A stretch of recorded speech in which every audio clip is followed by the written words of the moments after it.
자, 두 번째 청중 이해하는. 맞습니까? 펴보시고요. 네. 청중 이해. 설교자가 가장 눈여겨봐야 될 것은 내 설교를 듣는 사람이 누군가 하는 거죠. 내가 누구 앞에 지금 설교하고 있는가, 그 사람들이 어떤 사람인가를 분석해야 된다. 많은 경우 청중 무시하는 설교를 할 때가 참 많습니다. 목사가 중요한 것을 설교하다 보면 삶의 현장에서 청중들이 고민하는, 성도들이 고민하는 모습들을 놓쳐버리고 간과할 때가 너무 많다는 거예요. 어떻게 이해할까? 저는 신방 보고를 받을 때, 혹은 내가 상담했을 때, 그들이, 저는 금요일마다 이렇게 풀타임 사역자들 모임이 있습니다. 그때 모여서 각 가정의 문제들, 그때 제가 청중 이해를 하는 거죠, 그 시간에. 그러니까 신방을 통해서 그들이 갖고 있는 문제들을 보고받을 때 저는 메모를 많이 합니다. 그때, 이런 문제가 지금 성도들이 심각한 문제구나. 그 다음에 사회 돌아가는 현상들. 왜냐하면 그 사회를 떠나서는 사람이 존재할 수 없기 때문에 이런 문제가 일어났을 때 교회가 성경적으로 어떻게 대치할 것인가 하는, 성경이 답을 그것이 표현해야 된다고 생각하기 때문에 그런 것들을 통해서 또 인터넷 들어가서 또 쭉 한번 리서치하기도 하고요. 그래서 지금 성도들이 무엇을 고민하는가로 봐야 돼요. 그 다음에 서점 나가시면 책들을 보시면 돼요. 베스트셀러가 뭔가, 어떤 책들 사람들이 많이 읽고 있는가, 왜 그 책이 베스트셀러가 됐는가 하는 얘기죠. 그래서 가끔씩 설교할 때 그 베스트셀러를 이용할 때가 많습니다. 그 엄마를 부탁해 같은 책들을 제 설교 도입 부분에 사용했는데 성도들 굉장히 관심이. 저희 교회에서도 그게 베스트셀러가 되어버렸습니다. 제가 설교시간 인용하는 바람에 나중에 우리 책가 절판이 돼서 교회에서 못 구했어요. 성도들이 하도 많이 찾는 바람에. 그러니까 그런 거 이슈가, 그 사람들이 왜 그 책을 좋아하는가, 왜 그 책을 사람들이 많이 사는가, 이유가 뭘까? 그 책 한번 읽어보면 이래서 사람들이 또 이런 문제에 대해서 이 사람들이 좀 갈급해하고 있구나 해서 깨닫게 되잖아요. 그때 설교자가 도입 부분을 설교할 때는 참 좋다는 생각이 들 때가 많아요. 이게 청년들이 지금 고민하는 게 뭔가, 지금 사회 이슈가 뭔가. 예수님 설교를 보면 참 쉽잖아요. 천상의 이야기를 천상의 언어로 하시는 것이 아니라 땅의 언어로 하시잖아요. 천국의 이야기를 씨 뿌리는 이야기를, 그들의 삶의 현장 이야기를 하죠. 그물 던져서 고기 잡는 이야기를 하죠. 쉽게 하늘의 이야기를 땅의 이야기로 만들어서 전달하는 게 저는 설교라고 생각합니다. 많은 경우 붕 뜬 이야기합니다. 하늘의 이야기를 하늘의 언어로 이야기합니다.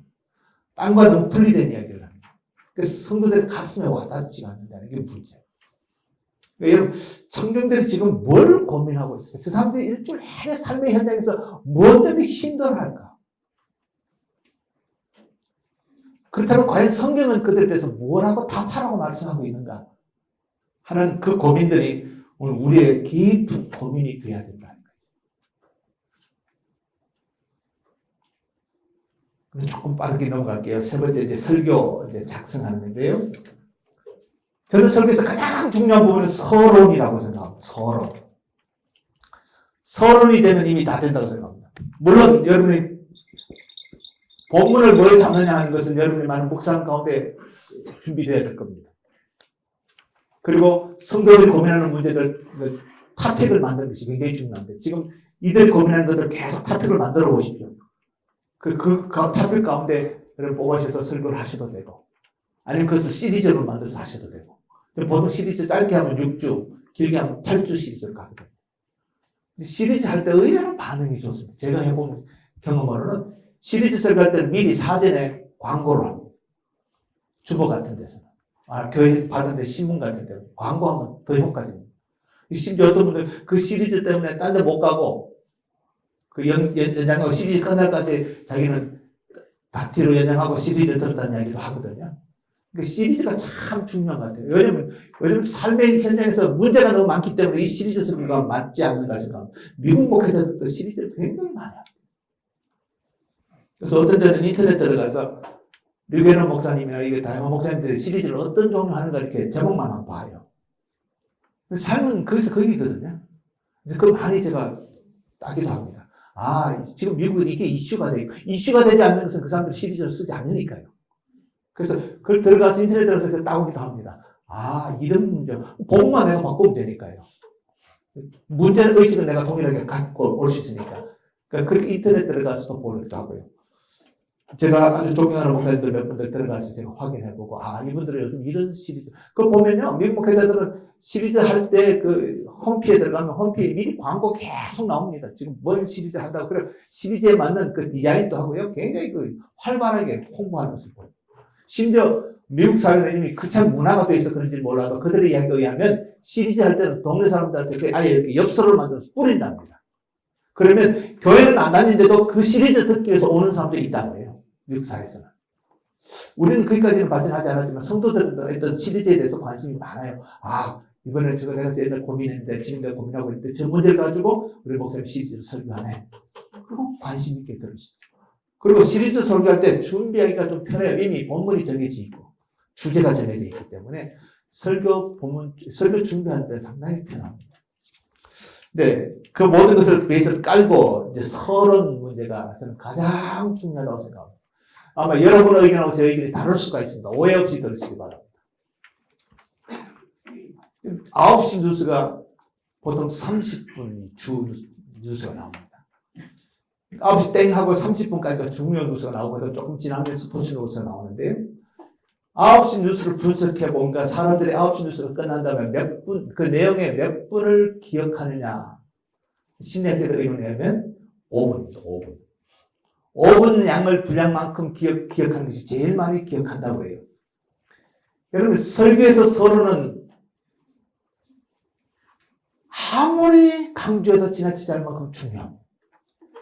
여러분의 성도들이 오늘 내가 이 설교를 끝까지 들을 것인가 말 것인가는 언제 결정하냐면 설교 서론 보고 결정합니다. 목사님 서론 시작한 거 딱 보면서 눈 감습니다. 자자. 그 소리가 그 소리. 뻔한 복문에 뻔한 소리를 듭니다.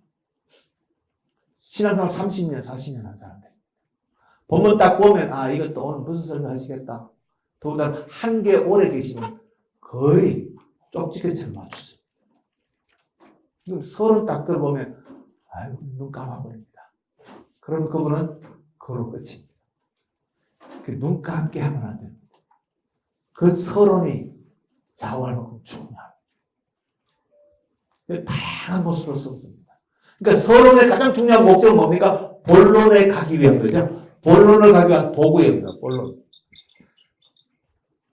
흔히 서로 5분 해야 된다, 어떤 10분 해야 된다. 저도 그런 생각을 한때 있었는데요. 이걸 좀 파악했으면 좋겠어요.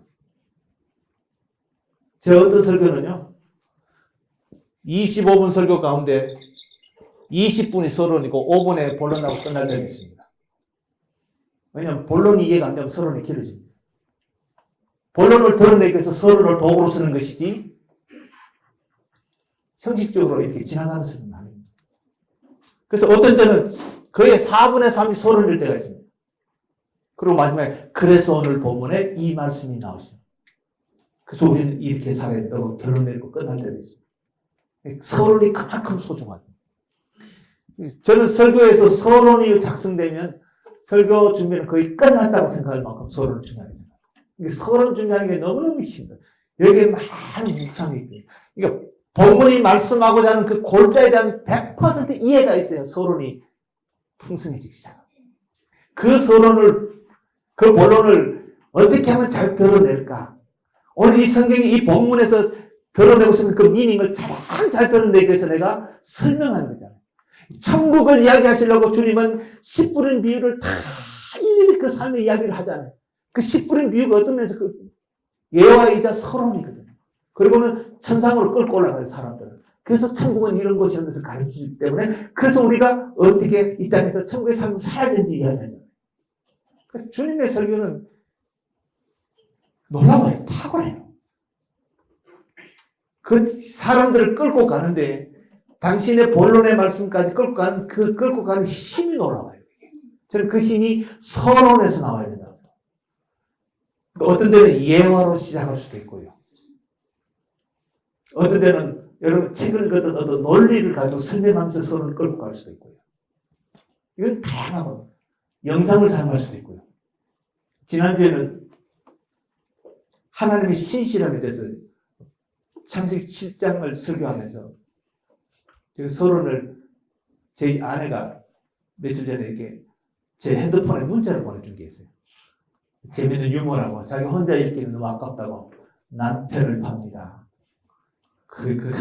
혼자 읽다가 진짜 뒤집어졌습니다. 건매 사진상 건매하는 그걸 읽었습니다. 왜 그런가? 신뢰 문제를 이야기. 왜 신실하신 하나님이 설계했기 때문에 신뢰 문제 때문에 이런 갈등이 있다는 이야기를 하면서 그다음 바로 이어서 낸 게 뭐냐면 요즘 공익 광고 가운데 토바코 회사는 공익 광고 중에 집에 있는 김 과장은 있죠. 그거 혹시 보셨나요? 그거 30초짜리 제가 미디어팀한테 따라 그랬어요. 그래서 그걸 바로 이어서 그걸 부활했습니다. 띄웠습니다. 30초짜리. 그러니까 이제 교인들 뒤집어졌지. 그 두 개를 연결해서 뒤집어지면서 제가 그랬습니다. 극과 밖이 다르다는 이 치명적인 약점 우리가 갖고 사는데 이것을 어떻게 극복하느냐가 우리 삶의 승패가 좌우된다. 그러면서 제가 저는 이 극과 속 신실함을 이야기할 때마다 한 사람이 생각나는데 그가 바로 노아이다. 그래서 노아 이야기를 끄집어냈습니다. 그래서 서로 그걸 사용했거든요. 근데 유머를 읽어주고 동영상을 딱 띄우니까 사람들이 집중을 해요. 동영상 띄울 때는 불을 싹 껐다가 띄거든요. 그럼 불을 탁 켜니까. 그러니까 사람들이 집중하죠. 그리고 흥미를 갖잖아요. 오늘 설교 들어야 되겠다는 거예요. 그거 띄워놓고 좋아하는 사람 없거든요. 그러니까 서론을 끌고 갈 때 내가 오늘 영상을 쓰든 동영상을 뭘 쓰든 간에 왜 쓰느냐 이게 왜. 그리고 이것이 성도들에게 어떤 반응이 일어날 것인가요? 그리고 그 서론은 반드시 본론을 충분히 드러내고 이해시키는데 사용돼요. 서론이 어떤 면에서 예화에도 강의하는 만큼. 그러니까 집의 창문과 같이 그런 역할을 하는 것이 서론입니다. 가이드입니다. 오늘 설교의 가장 핵심적인 가이드. 그래서 여러분 이 서론 준비하는데 굉장히 많은 시간을 좀 투자하시면 참 좋겠습니다. 서론은 청중의 관심을 유도하는 오늘 어떤 면에서 원색적으로 표현하면 오늘 설교를 들을 것인가 말 것인가를 결정할 만큼 성도로 하여금 설교를 듣고 싶어 하도록 만드는 역할을 합니다. 뻔한 설교가 아닙니다. 물론 본문을 잡고 제목을 다는 것도 굉장히 중요합니다. 뻔한 제목 달지 않도록. 뻔한 본문에 뻔한 제목 달면 뻔한 설교라고 생각하기 때문에. 그러니까 많은 고민의 흔적들이 서론 부분에 나타나면 참 좋겠다는 생각이 듭니다. 두 번째, 이 서론의 목적은 공감대를 형성하는 거죠.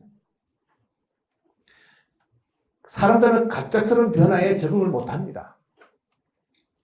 그들이 적응을 잘 할 수 있도록 공감대가 형성될 수 있도록 만들어주는 것이 굉장히 중요하다는 이야기. 그리고 세 번째, 청중에게 청취의 이유를 설득하는. 왜 오늘 이 본문을 들어야 되는지, 왜 우리가 이 말씀을 가슴에 담아야 되는지, 한 주간 우리 삶에서 이 본문이 얼마나 중요한지 그들에게 청취할 수 있는, 이 이야기를 들을 수밖에 없는, 설교를 들을 수밖에 없는 이유를, 하나님의 말씀이니까 들어야 됩니다. 이게 아니라 우리의 삶의 현장에서 이 이야기를 들을 수밖에 없는 이유를 그들에게 가르쳐줘요. 어떤 면에서 설득이에요, 설득. 그래서 여러분 서론은 정말 많은 시간을 고민해야 됩니다. 저는 설교의 많은 부분이 서론 때문에 고민합니다. 본문 딱 읽으면 오늘 핵심 주제가 드러나잖아요. 본문 10분만 읽으면 오늘 이 본문에서 무슨 말을 해야 될지, 하나님께서 이 말씀을 통해서 무슨 말을 하시기를 원하는지를 딱 드러나게 돼 있어요. 그럼 이 본문을 내가 어떻게 우리 교인들에게, 우리 교인들의 수준과 우리 교인들의 상황과 현재 삶의 상황 속에서 내가 어떻게 이 본문을 이야기할 것인가, 딜리버리 해야 될 텐데 어떻게 딜리버리를 할 것인가 하는 것은 그다음부터 내가 고민해야 되는 문제죠. 그게 서론 부분이에요. 이게 서론의 딜리버리가 잘 되면 그게 본론까지 쉽게 설교가 끌고 청중들을 끌고 들어간단 말이에요. 그러니까 이 서론을 만드는 것이 얼마나 중요하고 많은 시간과 노력과 어떤 때는 시를 읊기도 하고요. 제가 할 수 있는 다양한 방법. 어떤 때는 스킷 드라마를 쓰기도 하고, 특히 새가족 초청했을 때는 스킷 드라마를 씁니다. 그게 서론이에요. 드라마 끝나면 불이 딱 꺼졌다가 켜지는 순간 제가 올라가서 바로 본론을 설교합니다. 그러니까 할 수 있다면 다양한 방법. 지난번에 초청 설교할 때는 서론 스킷 드라마 한 다음에 들어올 때 주보에 사행리를 다 꼽아줬습니다. 주보에. 사행리를 다 꼽아줬어요. 모든 주보에 다 꼽아서 들어올 때 다 들어와서 사행리 큰 걸 꼽아줬어요. 안전돼서 이게 영상 하나 서론을 쫙 때리고 바로 불편해서 사행리 피라고 그러고 사행리 그대로 읽었습니다. 그리고 끝에 가서 영접기도 시켜버렸습니다. 그것도 확실해요. 한번 해서보세요. 의외로 반응이 좋습니다. 1년에 제가 복음 설교를 한 8번 해야 되는데요. 고민해. 이걸 어떻게 예수님의 복음을 가장 이렇게 원색적이면서도 잘 전달할 수 있을까? 안 믿는 사람에게. 다양한 방법을 써봅니다. 근데 중요한 것은 서론에 그들의 눈과 관심과 이해력이 뒷받침 안 되면 본론까지 가지 않는다는 게 문제입니다. 그래서 서론이 너무너무 중요합니다. 여러분 9시 뉴스를 어떻게 보세요? 저는 딱 이렇게 볼 때 처음에 땡 하기 전에 뭐가 나옵니까? 주요 뉴스 내용이 스파트로 탁탁 나오죠? 그때 딱 보고, 오늘 뉴스 보자. 보지 말자 결정합니다. 딱 보고 오늘 주요 뉴스가 뜨잖아요. 다 빠르게 탁탁탁 뜰 때, 오늘 안 봐도 되겠다. 봐야지. 이게 결정이 나오고, 두 번째, 몇 번째 걸 봐야 되겠다. 그게 결정이 나옵니다. 보면 두 번째, 세 번째 저걸 봐야 되겠다. 그때 관심 있게 보고 나머지 흘러가 버립니다. 그러니까 이게 서론의 영향력이거든요. 그래서 여러분의 설교 작성에 있어서 서론을 제가 다시 한번 강조합니다. 정말 여러분 중요하다는 것을 기억하시고요. 여러분의 설교가 살아나게 하는 가장 중요한, 정말 하나님 말씀을 말씀되게 성도들 가슴에 넣을 수 있는 가장 중요한 방법은 서론을 깊이 있게 묵상하시고 만드는 거죠. 네 번째, 뻔한 얘기입니다. 본론에 들어가기 위한 교란 역할. 이거 너무 잘하죠. 그러니까 본론을 드러내기 위한 서론. 어떤 분은 서론을 위한 서론을 해버립니다. 저 서론이 본론과 무슨 관계인지 좀 이해가 안 돼. 그냥 성도들 웃기는 이야기로 끝나버립니다. 그거 헷갈리는데 저거 왜 했을까? 그건 아니죠. 본론과 연결된. 그러니까 서론이 본론과 연결되지 않는 유머를 써버리면 그 설교가 장난이 되어버립니다. 설교의 무게를 떨어뜨려버립니다. 오히려 역효과가 납니다. 저는 그런 이야기를 합니다. 성도들에게.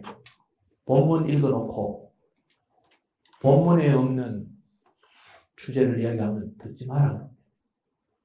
그건 지 이야기지 하나님 이야기 아니라. 하나님께서 오늘 이 본문을 내게 주셨어요. 하나님께서 나에게 이 본문을 주신 거예요. 옛날 같으면 책 성경 지었을 때 내게 계시하신 거죠. 오늘 네가 이 말씀을 전해줬으면 좋겠다. 그러면 나는 그 말씀 들고 성도들이 가장 잘 들을 수 있도록 내가 다시 요리해서 그 말씀을 드러내서 보전하는 건데, 하나님 주신 본문을 읽어놓고 엉뚱한 이야기하면 저는 우리 교인들한테 듣지 말라 그러는데, 그때부터 지 이야기지 하나님 이야기 아니에요. 하나님 오늘 이 본문 이야기하는 본문을 주신 거예요. 본문을 이탈해버리면 안 되잖아요. 그 본문을 잘 드러내기 위해서 서론을 준비하시고, 이 서론은 본문으로 들어가는 교란 역할을 한다는 데서 굉장히 중요합니다. 두 번째, 서론에 위한 지침. 4가지입니다. 적절한 길이 10%에서 20%. 옛날 제가 썼기 때문에 이렇게 해놨습니다. 그런데 여러분 이게 정상적입니다. 그러나 본문이 정말 어렵고 잘 드러내기 힘들다면, 어제 논쟁이 되는 본문이 되는, 여러분 이거 구애받지 마십시오. 80% 서론도 괜찮습니다. 본문만 드러낼 수 있다면. 특히 논쟁 부분이 될 만한 것들 있죠. 여러 군데 많잖아요, 성경에. 예를 들면 삼손의 수수께끼 같은 거. 그걸 정말 잘 풀어야 되거든요. 그 다음에 신재판 여인이 사무엘을 불러냈다. 이런 부분.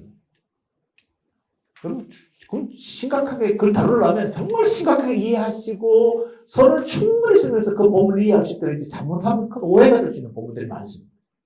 그렇다고 그 부분도 다 빼고 넘어갈 수는 없잖아요. 그러니까 그 성경에서 다룬 심각한 문제들은 길게 할 수 있다. 그리고 여러분이 본론을 정말 강조하고 싶고 여러분 어떤 삶의 변화를 강하게 보기를 원한다면 때로는 서론이 길 수도 있다. 두 번째, 쉽고 흥미가 있어야 합니다. 신선한 이야기, 예상 못했던 이야기. 이 본문 가지고 무슨 이야기 하시려고 제 말씀 끄집어냈을까 할 정도로 때로는 그런 것들이 굉장히 충격적입니다. 그러니까 지루하게 끌고 가면 눈 감습니다. 그리고 아무 일도 없더라. 끊어갑니다. 그래서 저는 설교 길이도 여러분 보통 어떻게 하세요? 저는 25분입니다. 난 예배. 25분은 맥시멈. 어떤 특별한 경우는 27분 갑니다. 25분이 줍니다, 저는. 왜냐하면 평생 설교할 건데 아껴야지. 다 보내버리고 나중에 할 말 없이 뭘 해요? 저는 사실 25분도 짧은 시간 아니거든요. 여러분 25분 동안 침묵을 한번 해보세요. 얼마나 긴지. 25분 동안 기도 한번 해보세요. 얼마나 긴지. 쌀까지 기도한 것 같은데 눈 떠보면 5분 지나가네. 그런 경우 없습니까? 여러분 25분 이거 깁니다. 상당히 긴 시간입니다. 하는 사람도 길지만 듣는 사람은 더 깁니다. 그러니까 너무 길게 해서 너무 사랑이 많으셔서 한꺼번에 다 퍼먹이려고 그러지 마세요. 먹지도 못합니다. 그리고 가능하면 첫째, 둘째, 셋째, 어떤 분은 첫째, 1, 2, 3, 뭐 이렇게 복잡해요. 너무나 하는 거 아니거든요, 우리 너무. 너무 하는 거 아니거든요. 첫째, 둘째 가능하면 하지 마십시오.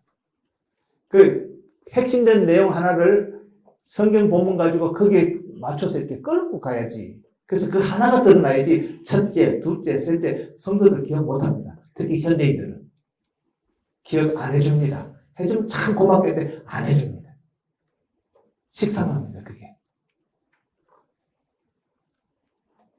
그러니까 여러분 서론을 잘 흥미롭게 끌고 가는 것이 너무 중요합니다. 재밌다.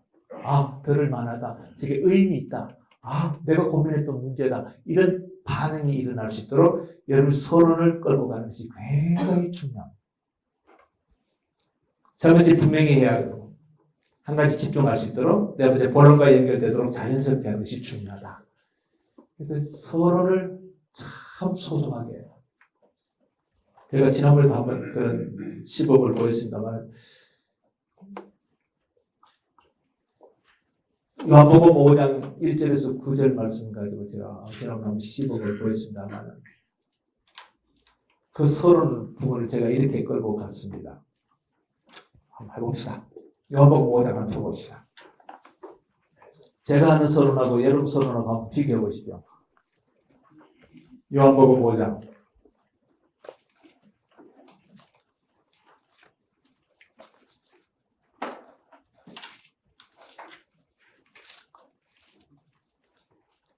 1절에서 9절 말씀은요. 내가 낳고자 하느냐는 제목이었습니다. 제가 그 리폼대에서 프랭크 교수님한테 설교 배울 때 충격받은 것은 그분은 설교를 시범을 보여줍니다. 학생들 앞에. 3편의 설교를 직접 원고 채워 주셔요. 그리고 한 주에 한 번씩 당신의 설교를 직접 원고를 들고 보라 그러고 당신이 설교를 합니다. 모노톤 설교도 하시고 저는 그게 충격을 받았습니다. 아, 설교학을 가르치면서 설교를 시범 보인 교수님 제가 처음 봤기 때문에 서로만 해보겠습니다. 이 본문까지. 내가 낳고자 하느냐 이 주제를 가지고. 태초에 물음이 있었습니다. 하나님께서 사람에게서 던지시는 질문입니다. 아담이 동산 가운데 아담이 범죄하고 동산 가운데 숨었을 때 하나님께서 아담에게 찾아가셔서 물었습니다. 아담아, 내가 어디 있느냐? 가인이 동생 아벨을 죽이고 들판을 베을 때 하나님께서 가인에게 찾아가셔서 물었습니다. 가인아, 네 동생 아벨이 어디 있느냐? 하갈이 사라에게 쫓겨서 울며 광야를 헤매고 있을 때 하나님께서 하갈에게 찾아가셔서 물었습니다. 하갈아, 내가 어디서 와서 어디로 가며 왜 울고 있느냐?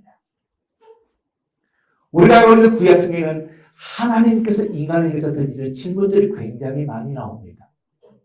그런데 하나님께서 던지시는 질문은 우리 인간처럼 무지에서 몰라서 던지는 질문은 결코 아니라는 사실.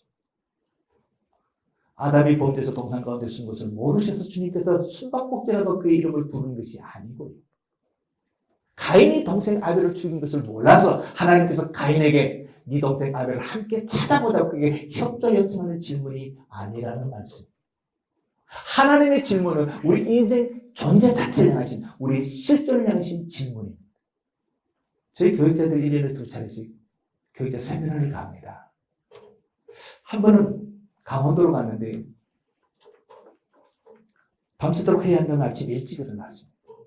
우리 목회자들이 해변가를 한번 거닐자고 해서 해변가에 나갔습니다.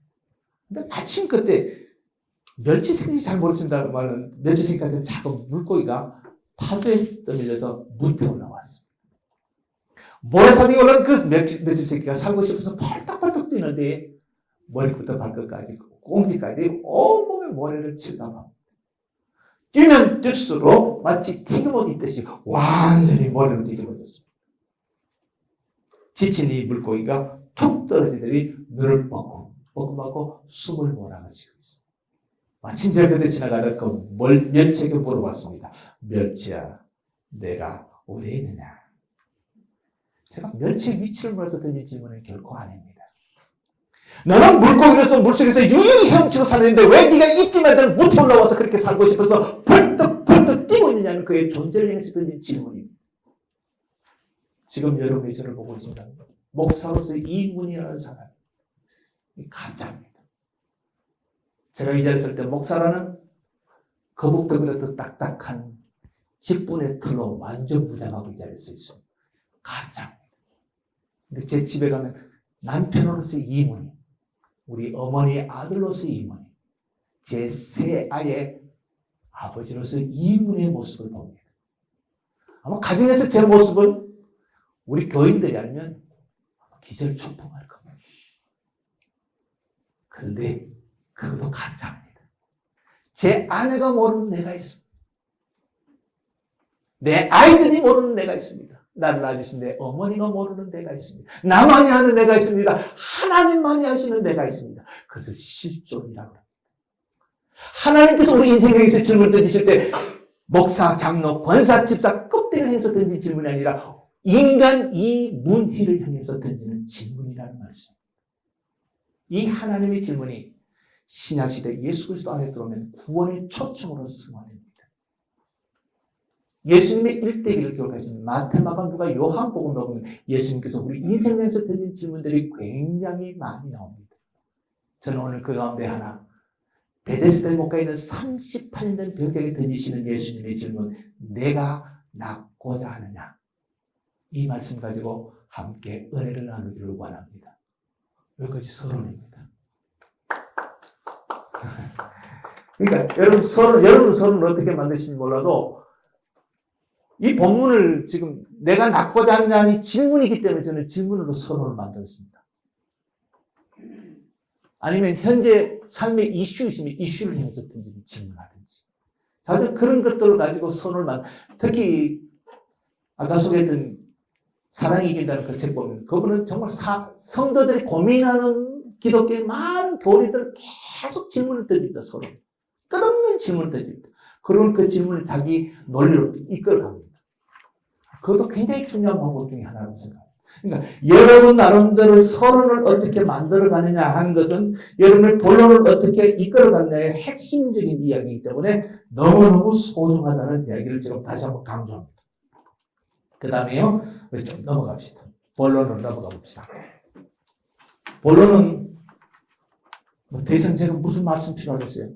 아까 이미 말씀할 때 좀 큐티하시고 본문을 묵상하시는 거예요. 여러분 본문 선택을 보통 어떻게 하세요? 저는 시리즈 할 때는 그 주제에 따라서 선택하고요. 평소에 설교는 계절 따라 상황 따라 하는데 보통 큐티에 썼습니다. 매일 큐티하는 본문 같습니다. 그 다음에 성경을 꾸준하게 지속적으로 읽고 있기 때문에 성경 읽으면서 중요한 부분을 체크해 놓고요. 그리고 요즘은 좀 왔다 갔다 하지 않기 위해서 창세기 중요한 부분을 좀 계속 이렇게 보아다가 설교를 하는데 요즘 전도 축제가 맞물려서 방주가 딱 차례가 되었어요. 얼마나 좋은지 전도하는 소리 안 해도 그냥 그 본문 자체가 그게 다 얘기가 되니까 너무 행복해, 설교하는 게. 요즘 초청 주간이 이제 다가오기 때문에 그 맞춰갑니다. 그러니까 여러분, 본문을 선택하는 것이 굉장히 중요하죠. 사실 깊이 생각해보면 66권의 성경은 정말 방대하죠. 평생 죽어도 다 못되고 죽을 본문이 너무너무 많습니다, 사실은. 근데 늘 우리가 관심이 있는 부분, 출신 부분만 설교하려니까 할 게 없는 거죠. 그러나 성경 전체를 놓고 읽어가시면 본문 설교할 부분이 굉장히 끝도 없습니다. 제가 아무리 계산해도 손도 못 댈 부분이 아직도 많아요.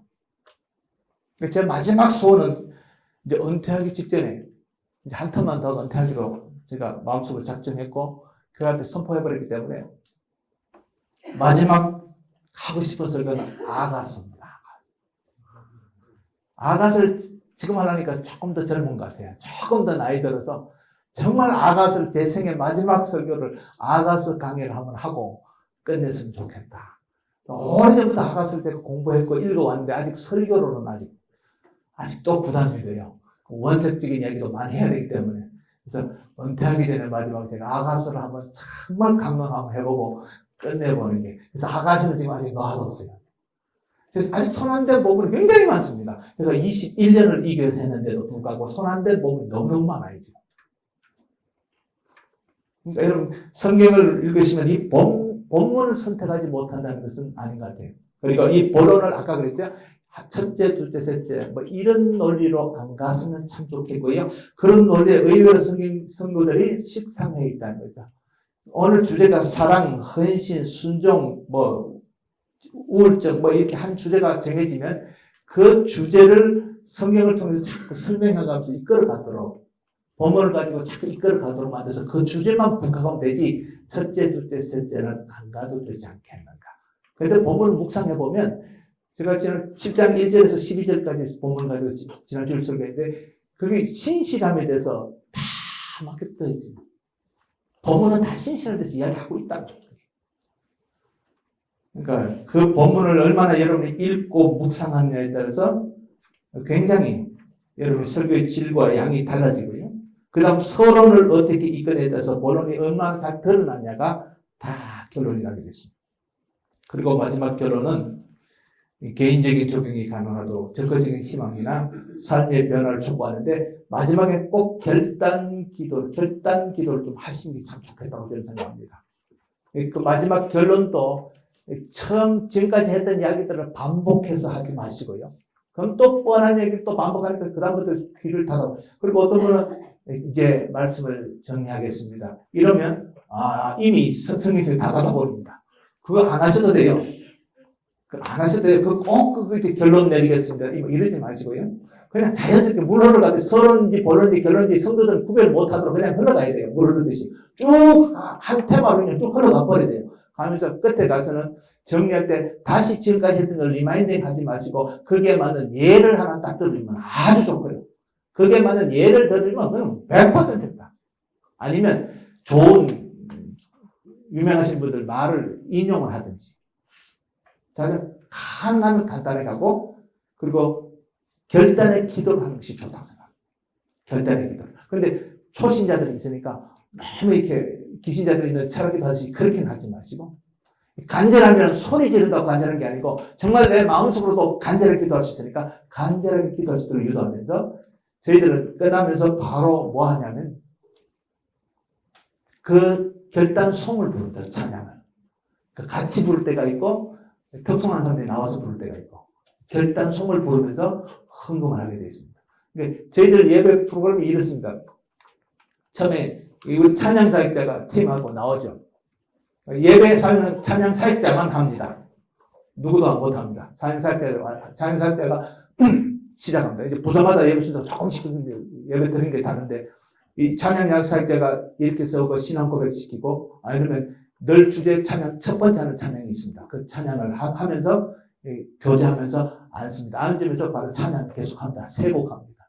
세 곡 하면 세 곡 끝날 때쯤 되면 기도자가 올라와서 기도를 합니다. 기도 딱 끝나면 불이 딱 아웃되면 성가대 불이 탁 켜지면서 성가대가 찬양합니다.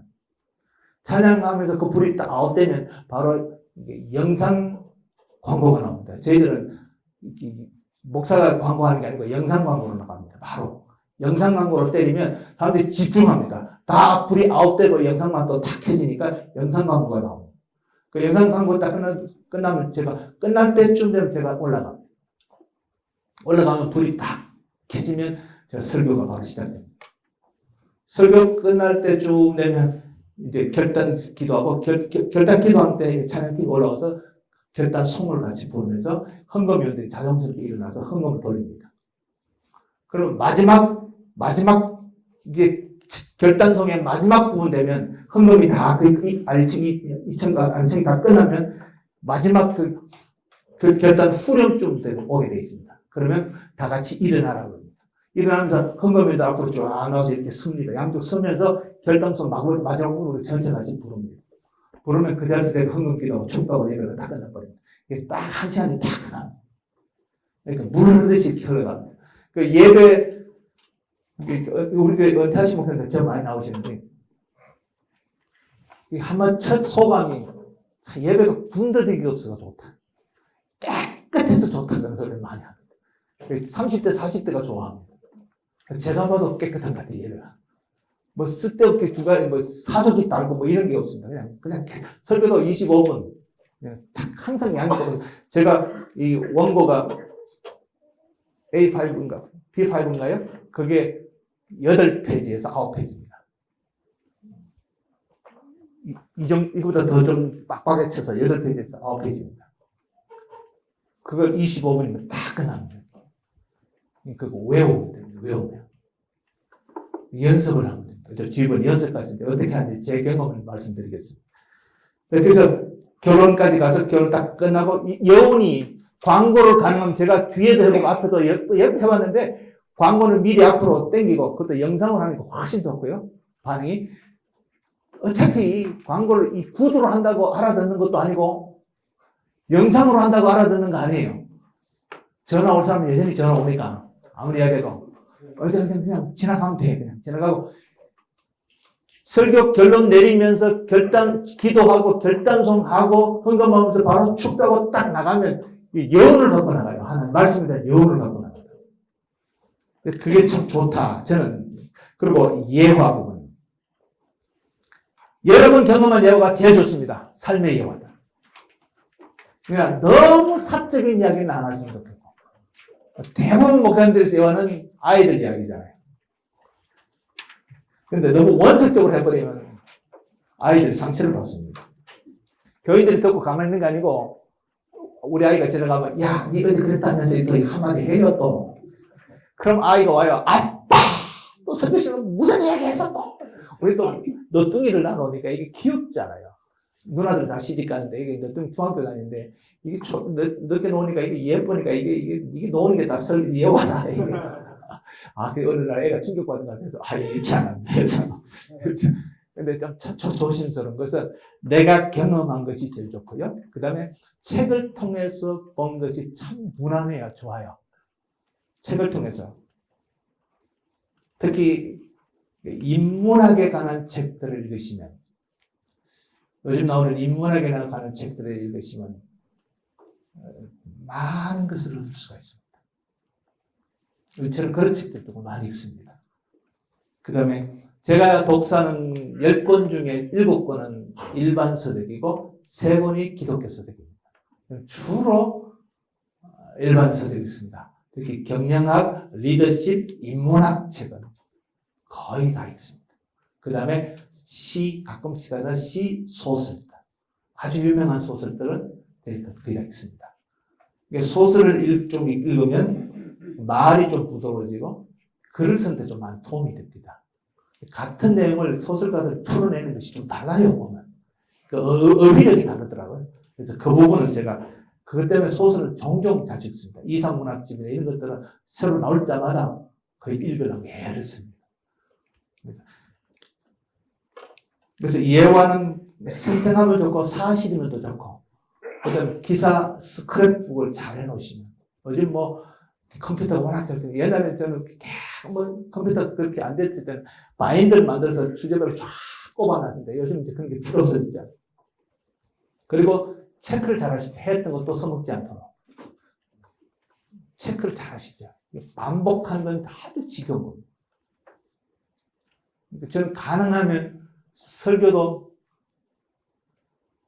옛날에 했던 설교는 다 불태워버렸습니다. 급할 때는 그거 끄집어내서 재탕하고 싶은 유혹이 있습니다. 그래서 아예 불태워버렸어요. 최근에 있는 것만 이제 컴퓨터에 담아놨지 나머지 다 불태워버렸습니다. 그냥 종이로 남아있는 것들은 다 불태워버렸습니다. 나도 모르는 사이에 그게 유혹이 가요. 뭐 설교를 재탕하기 시작하면 목회를 그만두는 게 하나님 앞에 정직할 것 같아요.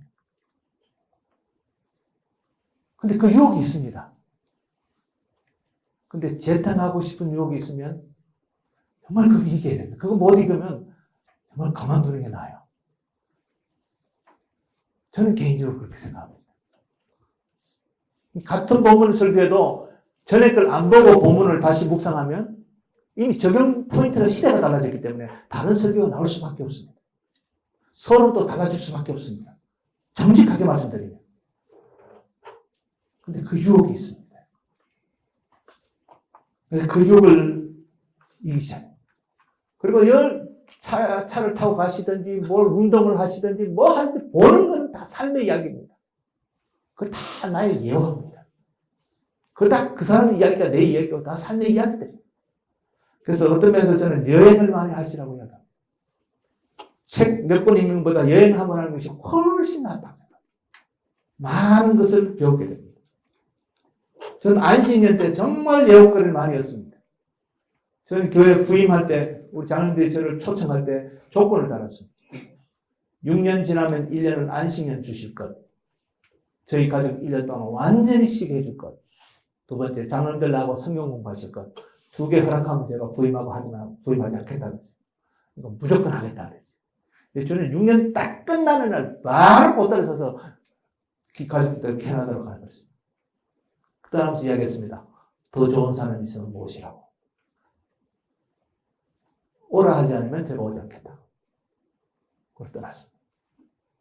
왜냐하면 교만해서가 아니고 저는 3번 신학교를 도망간 사람입니다. 목사 하려고. 근데 군대에 가서 하나님께서 마지막 콘에 제 부르심을 주셨어요. 그때 손발 다 들었습니다. 그때부터 100번 죽었다 깨도 니 뭐 하려면 저는 목사한다고 소원을 했어요. 이 교회 아니면 딴 교회 주시겠죠. 지금도 미련 없습니다. 농촌교회 하면 농촌교회 가는 대로 갑니다. 교회에 미련 없습니다. 저는 교회 주인이 아니잖아요. 2번째 안식년 갈 때도 제가 정권을 위임했습니다. 언제든지 저를 원하지 않으시면 그만하시도 내가 안 들어오겠다고 나갔어요. 이번에 3번째 갔다 왔어요. 한 번만 더 가도 그만두려고. 제가 앞으로 6년만 더 하고 그만하겠다고 그랬어요. 박수 칠 때 가야지. 그래도 27년 해먹거든요. 30년 해먹고 중동에 다 총막대 보니까. 요즘 독재들이 다 총 맞잖아요. 30년, 40년 해먹고. 총 안 맞으려고 그만하려고. 아직 당에서 마음 안 해. 그러다가 입 다물고 있어요. 저는 죽어도 그만한다고 했어요. 왜냐하면 이미 우리 교회는 4,000평 건물 지어놨겠다. 교인들 숫자 어느 정도 차 있겠다. 누가 와도 목회해요. 바보가 아닌 이상. 누가 와도 할 수 있는 자리에 내가 있다는 것은 하나님 나라 마이너스고 저도 개인적으로 마이너스예요. 제2의 인생을 살아야죠. 제2의 인생을 살려면 한 살 더 젊을 때 나가야 되죠. 그래서 제가 만 60에 나간다 그랬어요. 그때 만 60입니다. 그래서 내가 선교하겠다 그랬어요. 선교. 나 남은 생에는 선교가 사지 누구나 할 수 있는 이 자리에서 내가 똑같이 내 인생을 마지막에 70까지 보내는 것은 나는 내 인생이 그 용납이 안 되겠다. 하나님도 이해 못 하실 것 같아요. 친구들 다 미쳤다 그래요. 저는 20년 동안 우리 당회원들인데 아니에요 소리 안 합니다. 우리 당회원들이.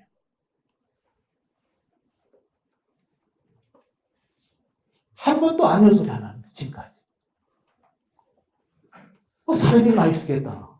미쳤지 그치? 근데 그게 아니잖아요. 그거 하려고 돈 벌려고 내가 목회한 게 아니거든요. 제가 3번 도망간 게 그때는 도망간 게 아니었거든요. 그러니까 우리가 조금만 더 정직하게 하나님 앞에서 서서면 좋겠다는 생각이, 저도 참 부담직한 사람인데, 그게 늘 고민이에요. 예화를 보실 때도 항상 관심이 설교에 있으면 모든 게 다 예화로 보입니다. 정말 너무 예화글이 많습니다. 잘 정돈하시고, 또 책을 읽으시고 정돈하시고 구체화시키시면 참 좋겠다. 그 다음에 설교하기가 정말 중요합니다. 설교하기. 1번 뭐라고요? 연습하라. 준비된 만큼 하나님께서 쓰신다. 한 권 책을 소개합니다. 읽으신 분 계실지 모르겠습니다. 1만 시간의 법칙. 혹시 읽으셨습니까? 이승훈 교수가 썼습니다.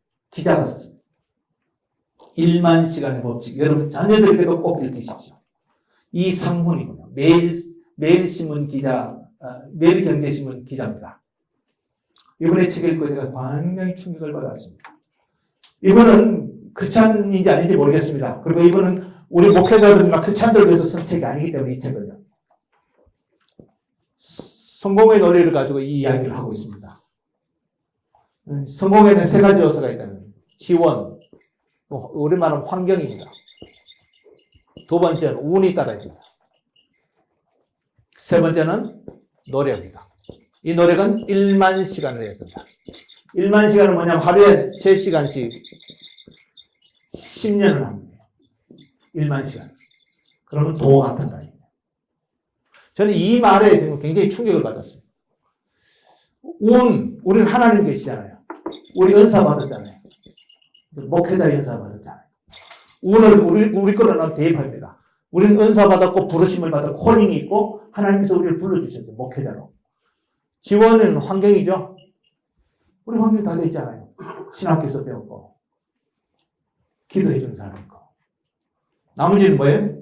노력입니다. 이게 내 몫이죠. 이 두 개는 우리가 할 수 있는 몫이 아니에요. 이거는 내가 하는 몫입니다. 이분의 이야기는 자기가 기자 생활하면서 이분은 대통령학을 전공하신 분인데 기자 생활하면서 수많은 경제신문 기자하면서 수많은 CEO들을 만났다는 거예요. 외국 CEO나 한국 CEO나 자꾸 성공했다는 사람을 다 만났는데 그분들 공통적인 게 자기 하나 발견한 것이 이 세 가지더라는 겁니다. 성공한데. 그런데 그 중에 그 대부분 1만 시간의 법칙을 그들은 지키고 있더라는 거예요. 여러분 이게 가능해요. 여기에 저는 설교를 대입해 본다고요. 이 책을 한번 읽어보신 적이 저희 집 이야기를 해서 죄송합니다. 우리 막둥이 아까 6학년 3월 딱 올라오더니 난데없이 갑자기 아빠 나 피아노 전공하고 싶어요. 그럼 이게 말이 돼요?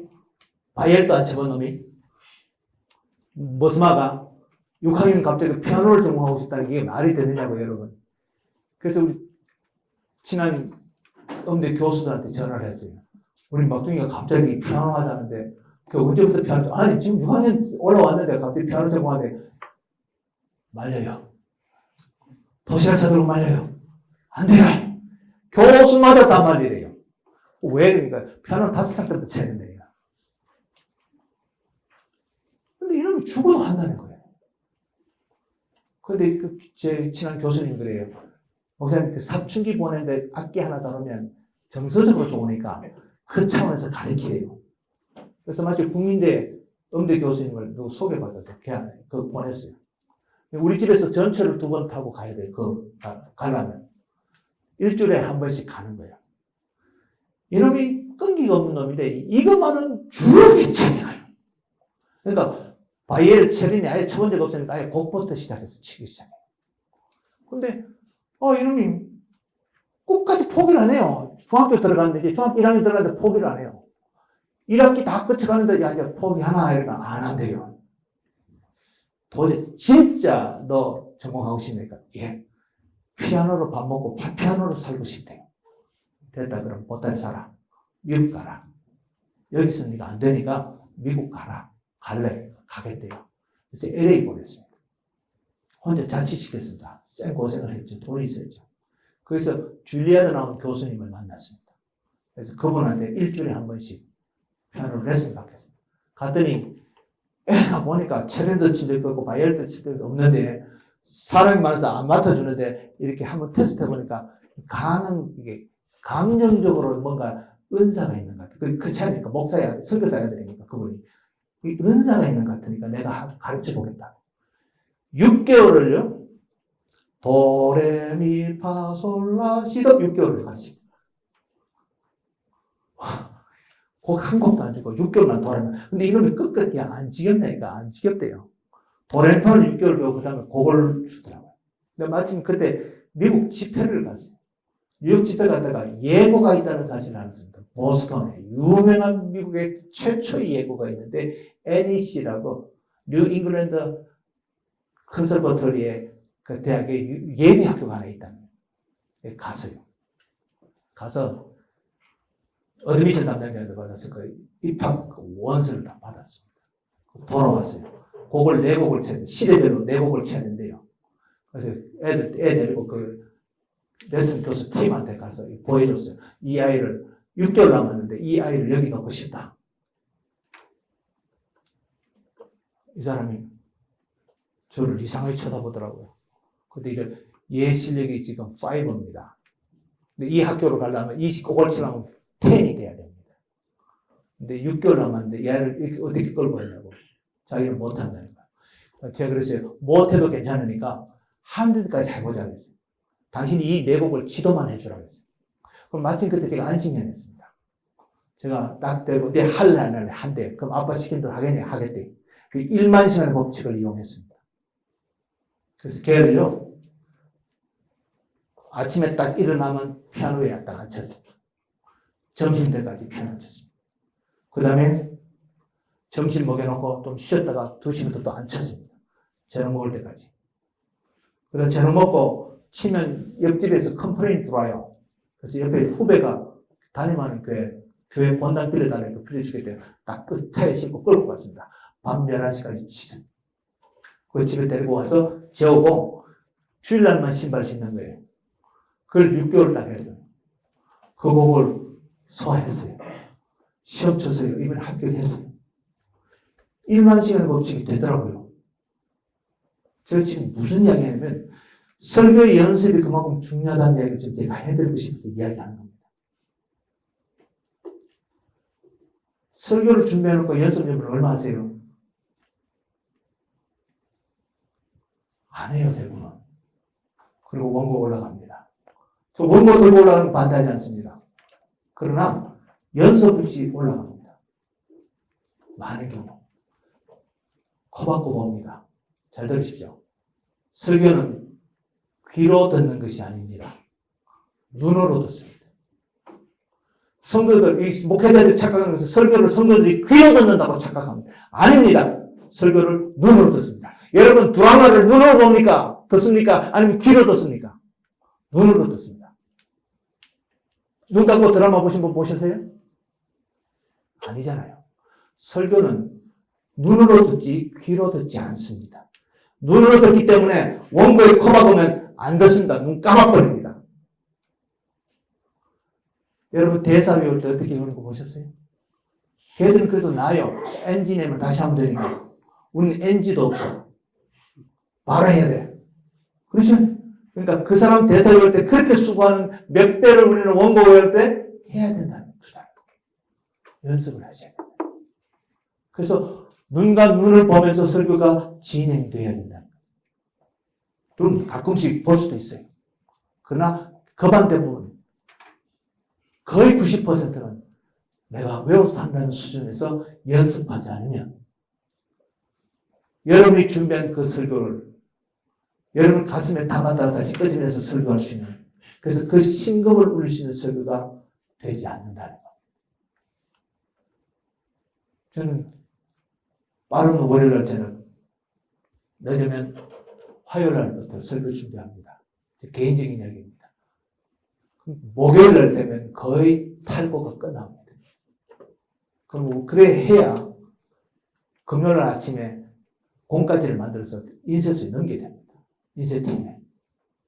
목장 공까지를 만들어서 보내고, 그 다음에 화면에 띄울, 영상에 띄울 것을 제가 정리해서 넘겨줘야 됩니다. 내가 설교할 때 어느 부분 나오면 뭘 띄우고, 사전 이야기 다 해줘야 됩니다. 그럼 제가 타이핑을 칩니다. 서론 때는 뭘 띄워주고, 계속 쳐서 이렇게 한 페이지를 넘겨줍니다. 그 다음 점심 먹고 설교 연습에 들어갑니다.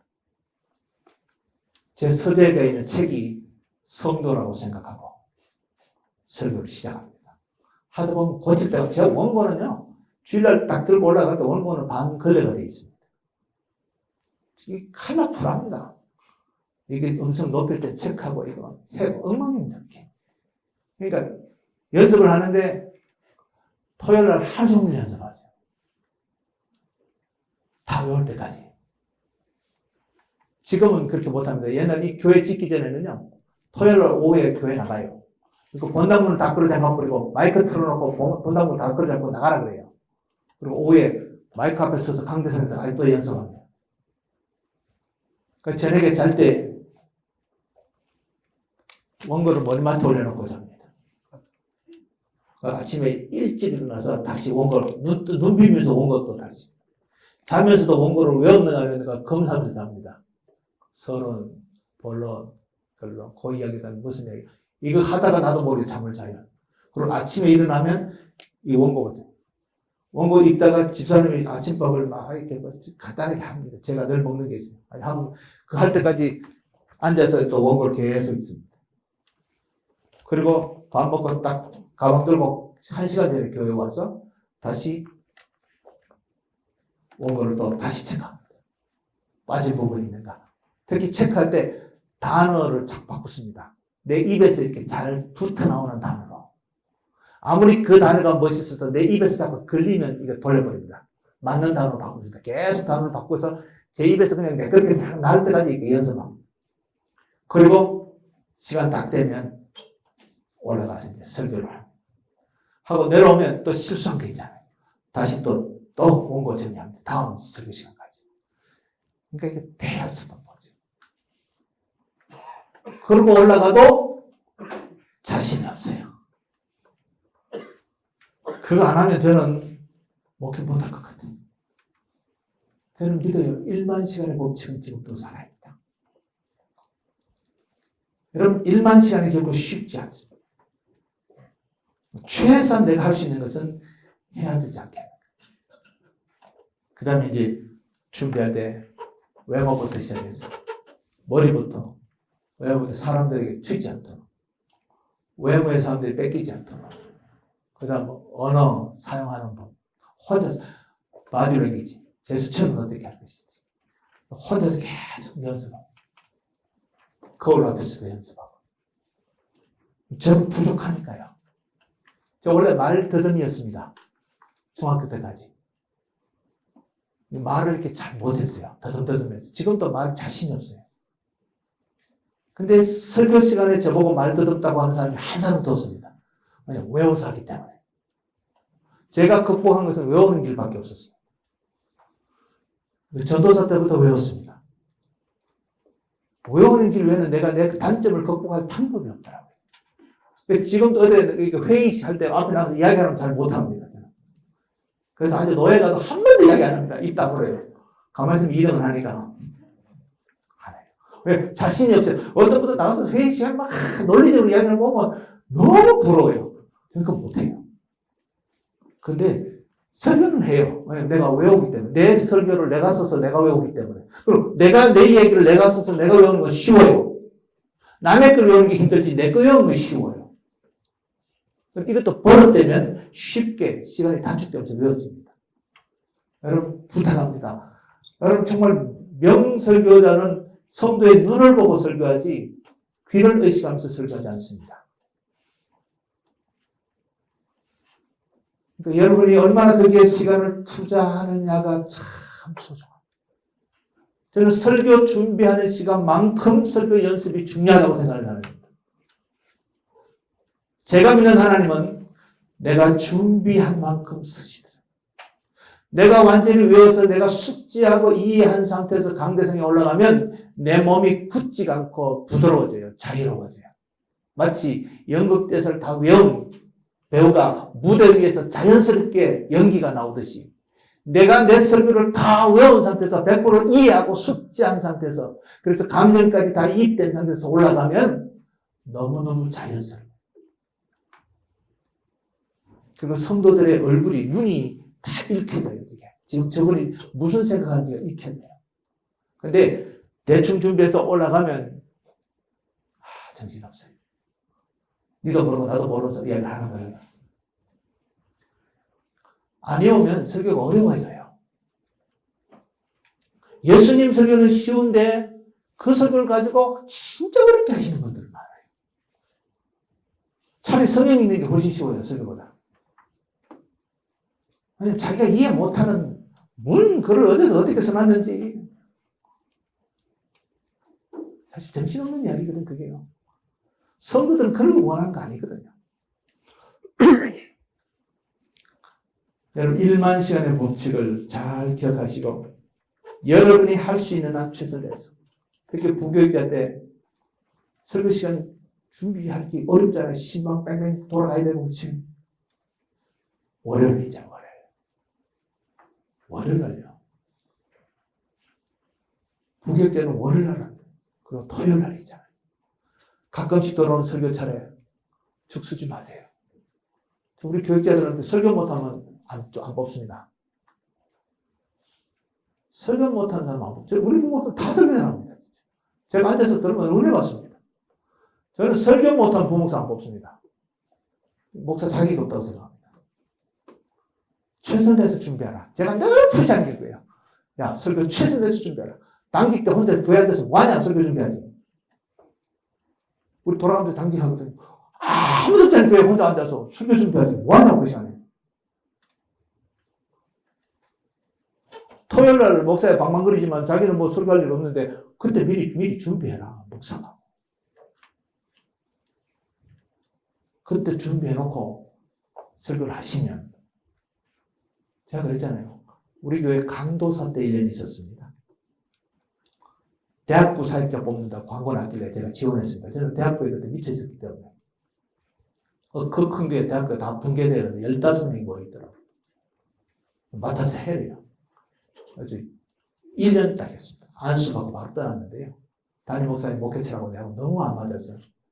6개월만 떠나갔다고 우리 집사님이 얘기하고 그래도 1년을 채우고 주고 떠나자 해서 1년 채우고 떠났는데 그때 가끔씩 철학이 들 때도 설교 제 차례 오면 저는 최선 다해서 설교했습니다. 담임 목사님 딱 떠나고 나니까 뭐 담임 목사 소개한 사람 그 미국서 데리고 뭐 별짓해서 안 되는가 봐요. 장로님들이 만장일치로 이문희 목사 모시고 데리고 제 개척하는데 둘이 왔어요. 그래서 제가 조건을 따랐죠. 안신연구를 해줄 걸. 내하고 성경 공부하실 거. 무조건 하겠다고. 욕하지. 왜들 불렀겠어요? 강도사 때 제가 설교한 게 그들이 남았대요. 저는 잘은 못해도 최선을 다해서 하니까요. 그게 근거가 됐다는 거예요. 저는 몰랐는데 그분들이 그래 나중에 초청한 다음에 청빙한 다음에 그러니까 여러분 한 번의 설교도 저는 우리 교육자들한테 가면 죽 쓰지 마라. 새벽에 하든 누구 앞에서든 설교하든 최선 다해라. 그게 네 앞에 장래의 모든 것이 결정한다고. 그때 한 번 더 은혜 받은 교인들이 너를 평생 잊지 못하고 너의 후원자가 되든 너를 초청하든 뭐 하든 할다. 지금 이 사람들이 집사님 나중에 이 사람들이 장로가 될 줄 누가 아냐? 최선 다해라. 최선 다해라. 설교만큼은 양보하지 말고 부탁을 합니다. 설교만큼 다른 사람한테 양보하지 말고 최선 다해서. 저는 설교에 대해서 가타부터 말하지 않습니다. 부교육자에 대해서. 그러나 본인이 찾아와서 가르쳐달라면 제가 가르쳐줍니다. 지금 이 세미나 하니까 우리 부교육자들이 모여서 건의했습니다. 여기까지 다 올 수 없으니까 목사님이 하루 시간 내서 자기네만 이 세미나를 해달래요. 그래서 내가 해주기로 약속했습니다. 저는 해달라면 해줍니다. 그러나 말 없는데 제가 가서 해주는 법은 없습니다. 본인이 찾아와서 가끔씩 목사님들 중에, 부모들 중에, 목사 오늘 제가 이 설교했는데 너무 고민됩니다. 목사님 좀 조언해 주세요. 그럼 그때는 제가 입을 열어 이야기해 줍니다. 그 전에 철저히 이야기합니다. 왜냐면 그 목사의 설교, 그 목사의 자존심이기 때문에. 그건 철저히 저는 이야기하지 않습니다. 그러나 최선을 다해서 해라. 대충 하는 것은 용납하지 않습니다. 그리고 길게 하는 것도 용납하지 않습니다. 절대 용납하지 않습니다. 시간을 정해줍니다. 수요일날 몇 시부터 몇 분부터 몇 분까지, 찬양 끝나고 몇 분에서 몇 분까지니까 그 안에서 해라. 5분만 지나가도 제가 가만 안 했습니다. 시간 맞추는 것도 실력입니다. 길게 할 수도 있고 짧게 할 수 있어야지 설교만은 정말 양보하지 말라고 부탁합니다. 제가 목회를 해보니까 이것만큼 중요한 게 없고 여기에 목숨 걸릴 외에는 목회자가 별로 목숨 걸릴 일이 별로 없기 때문에 그래서 실제적인 이야기도 합니다. 네가 서울서울 죽으면 네 마누라 자식들이 서러움당한다. 나는 지금 성경의 이야기 아니고 내 경험의 이야기한다. 네가 설교 죽으면 네 처자식이 팽당한다. 가슴에 닿으면 설교 최선 다해. 여러분, 제가 죽으면 내 마누라고 내 자식 새끼가 제도 대접 바꿨어요? 실제적인 이야기 합니다, 저는. 돌아서서 뭐 돌려서 이야기할 줄 몰라요. 최선을 다해라. 너 하나 믿고 남편이라고, 아빠라고 쳐다본 아이들.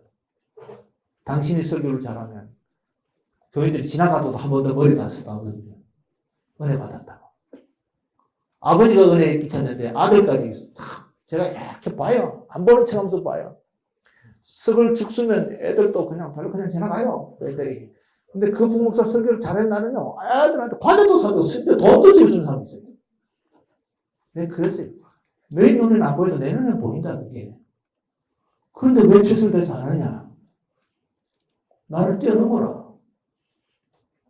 나는 이미 내 시대 끝났잖아요. 너희 시대인데 뛰어넘어야 되지 않냐? 죽쓰고 있으면 안 되잖아요. 최선을 다해라. 딴 데 양보하지 말고 설교 준비하는데 최선을 다해라. 설교 연습하는데 최선을. 거의 우리 부목사들이 원고 올라가는데 저처럼 원고 잘 안 봐요. 너무 감사해요, 제가. 몇 가지만 이렇게 보지 거의 뭐 커버가는 친구 한 명도 없습니다. 그래서 한 10년만 훈련받으면 어디 내놔도 괜찮잖아요. 저희 교회 오면 오래 있다가 거의 다 담임 목사로 나갑니다. 저희 노예에서는 광주교회 가면 담임 목사 나가는데 이렇게 소문나 있습니다.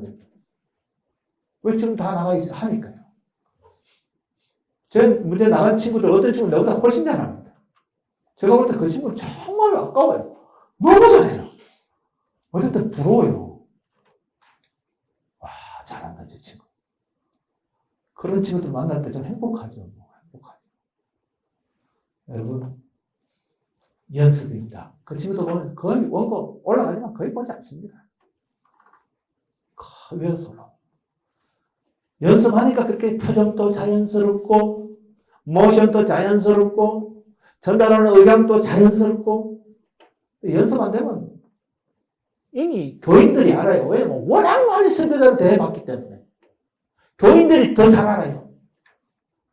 제대로 연습했는지 제대로 준비했는지 알 때 교인들이 다 읽고 있다. 여러분 우리 교회 우리나라의 유명한 목회자들 한번 보십시오. 그분들이 주일학교 맡았을 때 다 탁월하게 사역했던 사람들입니다. 어느 날 갑자기 유명해진 사람 없습니다. 오카르 목사님 성덕교에 있을 때 대학교 탁월했습니다. 여러분 지금 유명하신 분들 그 자기 맡은 작은 부서에서 아이들한테 설교할 때 대충 하지 않았어요. 박영선 목사님 그 대학교 할 때 대충 설교하지 않았어요. 우리 대학교 다닐 때 그분 설교할 때 그냥 대충 하시지 않았다고요. 아이들 앞에 자기 담당한 작은 부서 아이들 앞에 설교해도 최선을 다해서 설교하신 분들이에요. 그게 어른 돼서 그냥 강는 거예요. 어느 날 갑자기 그렇게 되신 게 아니라고요. 저는 선배들을 볼 때마다 그걸 느껴요. 그래서 우리 주일학교 전도사한테 그래. 네가 지금 이 부서에서 부흥 못 시키면 네 목회 끝난다. 여기서 네가 최선 못하면 어디 가든 끝이다. 그러나 여기서 최선 다하면 네 가는 곳마다 역사가 일어난다. 최선 다해. 이게 네 목양지예요. 그런 일만시간의 법칙이 모든 것이 저는 적용이 돼야 된다. 우리 교육자들 담당 이게 교구마다 최선 다해서 해라. 교인들이 너희 너무 좋아서 네 따라가겠다 소리 나오도록 했으면 좋겠다. 우리 목사님. 내가 제일 행복할 때 우리 부목사님 자랑할 때 제 앞에 와서 목사님 우리 아무개 목사님이요. 우리 교구 오셔서 너무 행복해요. 근데 가서 죽 쓰고 있으면 미치겠어요. 쫓아낼 수도 없고. 그렇죠. 그런데 설교예요. 신방 가서 은혜서를 설교하면 다 좋아져. 그러니까 이것만은 양보하지 마십시오. 그 다음 나머지 이야기들은 뭐 이렇게 하시면 보는 이야기인데 단상에 올라가기 전에 두 번째 볼까? 효과적인 설교 처음 자세부터가 중요하다 했죠? 단상에 올라가기 전에 단상에 올라가서 하는 자세, 단상에 서 있는 자세 여러분 좀 자신 있었으면 좋겠고요. 그렇다고 교만하게 보이면 안 되죠. 그리고 단어를 가능하면 우리라는 단어 쓰십시오. 우리라는 단어 속에 나도 포함되어 있기 때문에, 설교자도 포함되어 있기 때문에 공감대가 힘들어요. 저희들 뭐 이런 단어는 좀 안 쓰시면 좋겠고요. 그리고 설교자도 손가락 이거 하지 마십시오. 피멍덩이가 있습니다. 어떤 분이 습관적으로 이거 하는 사람도 있습니다. 이거 피멍덩이다. 이거 하지 마세요. 하시려면 이렇게 하시든지. 그러니까 모션 하나도. 제가 옛날 신대원에서 설교 연습 한번 강의할 때, 아시니까 이제 좀 해달라고 해서 한 강의할 때, 그때 인터넷까지 유명한 설교자 몇 사람 띄워놓고 우리 분석했습니다. 저번에 이 본문 가지고 서론을 어떻게 끌고 가는가 보자. 체크하고, 본론은 어떻게 넘어가는지, 결론은 어떻게 하는지 체크하고, 그 다음에 모션은 어떻게 하는지, 얼굴 표정을 어떻게. 여러분, 복음주의, 보수주의 목회자일수록 DVD를 한번 보세요. 얼굴에 굳어 있어요. 그게 경험으로 생각하십니다. 제가 잘, 평소에 같이 있을 때 잘 이야기도 하고 농담도 잘 하시는 분이 강대상만 올라가면 얼굴이 굳어 있는 거예요. 평소에 굳어도 강대상은 피해야지. 얼굴이 이게 중요합니다, 이게. 얼굴이 이게 인상 쓰고 들어오면 교인들이 긴장합니다. 이게 오늘 치는 소리가. 사모님하고 한바탕 했나. 긴장하네. 목회자 얼굴이 편안해야죠. 주의 말씀 들고 부드러워야죠, 목회자. 이게 굉장히 중요해요. 왜? 우리는 비주얼이잖아요. 듣고 하는 것은 20%가 비주얼 교육은 80%입니다, 교육학적으로. 모션 하나 자체가. 여러분, 어떤 설교자가 저한테 그런 말을 합니다. 외국의 유명한 설교자는 거의 다 반 코미디언이라고 해요. 그만큼 이게 액션이 자유로워요, 그 사람들. 그러니까 자기 전달하고 싶은 내용을요, 그 바디 랭귀지로 그냥 그대로 표현해놔요. 여러분, 제일 충격받았던 것이, 누굽니까? 긍정에 힘썼던 조엘 오스틴. 그 교회 가서, 와, 그 설교를 외워서 하는데, 저는 그 내용은 떠나고, 그거 아마 복음적이 아니고, 그건 떠나서, 저는 떠나서, 그분이 그 긴 설교를 외워서 하는데, 야, 참, 얼마나 연습했을까? 도전 안 됩니까? 얼마나 연습했으면 저렇게 자연스럽게 그 많은 성도들 앞에서 저렇게 자연스럽게 설교가 마치 누에 꽃이 씨 뽑아놓듯이 잘 나오잖아요. 매주. 저는 안식년 내내 그분 설교를 봤어요. 주일마다. 징계죄 주니까. 와, 얼마나 연습하실까. 그 신학 공부하는 사람도 아닌데. 학교 있는 사람도 아니에요. 누가 그럽니다. 디그리가 있으면 설교 못한다고.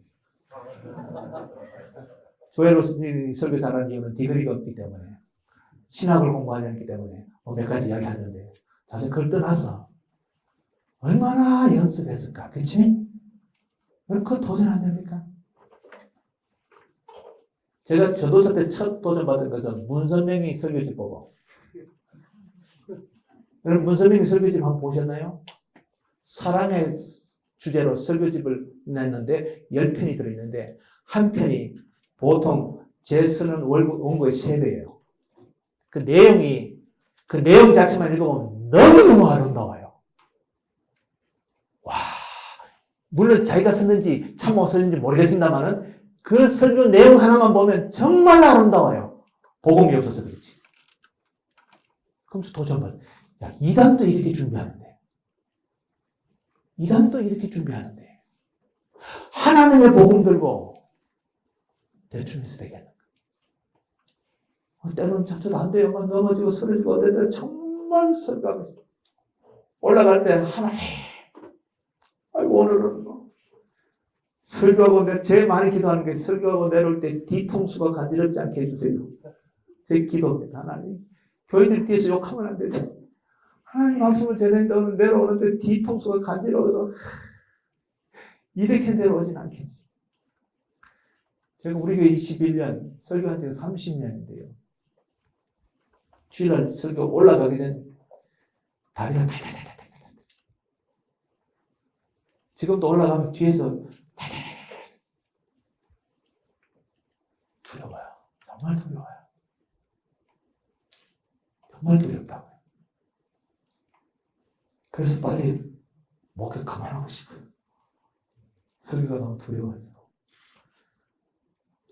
연습해도 잘 안 되더라고요. 워낙 사람이 이게 모자라서 그런데 연습해도 잘 안 돼요. 아니면 계속하면 미친 사람처럼 어떻게 하고. 여러분, 어차피 하나님께서 우리에게 주신 사명이고 이건 내가 피해갈 수 없는 것이 설교잖아요. 누구 대신해 줄 수도 없어요. 이거 포기해버리면 목회를 포기해야 되는 거니까. 그럼 여러분 시간의 70% 아니라 80%라도 여기 안에 한번 올인하며 해보십시오. 부목사님은 기본적으로 사역하신 거 다 남겨놓고 나머지 시간에 올인해 보십시오. 제가 성경을 연초에 읽으려고 작정했어요. 시간이 너무 바빠. 하나님 기도하는데 이놈아 새벽 기도 마치고 들어갈 때 신문 집지 마라. 그 시간에 읽어라는 말. 집에 들어와서 옷 벗고 퇴근하고 옷 벗고 앉아서 바쁠 때까지 TV 틀잖아요. 리모컨 만지지 마라. 성경 읽어라. 와. 그래서 그 짜투리 시간만요. 공부 다 하고요. 그 짜투리 시간, 하나님 주신 지혜대로 그 짜투리 시간만 이용해서 성경 읽었는데요. 32일 되니까 신고의 결정이 다 끝나더라고요. 야, 그래서 내가 시간 없단 말로 쌩 거짓말 하는 걸 알았어요. 내가 하나님을 너무 부끄러운 거예요. 아니, 뭐 성경이 있다고 작정한 시간도 아니고, 뭐 아침에 출근해서 저녁에 퇴근할 때 교회 일하고, 내 할 것 평소에 하면서 똑같이 하고, 그 집에서 남는 짜투리 시간 이용했는데 32일 만에 신고액이 딱 끝나더라고요. 정도 갔는데. 그래서 내가 참 거짓말하고 살았거든요. 그러니까 여러분 한번 작심하십시오. 결단하시면 놀라운 이야기들이 여러분 속에서는 나오고요. 나머지 이야기도 여러분 보시면 그거예요. 비나무도 성경을 제가 강의하기는 시간이 없고요. 혹시 질문 있으면 질문합시다. 이제 한 10분 남았는데.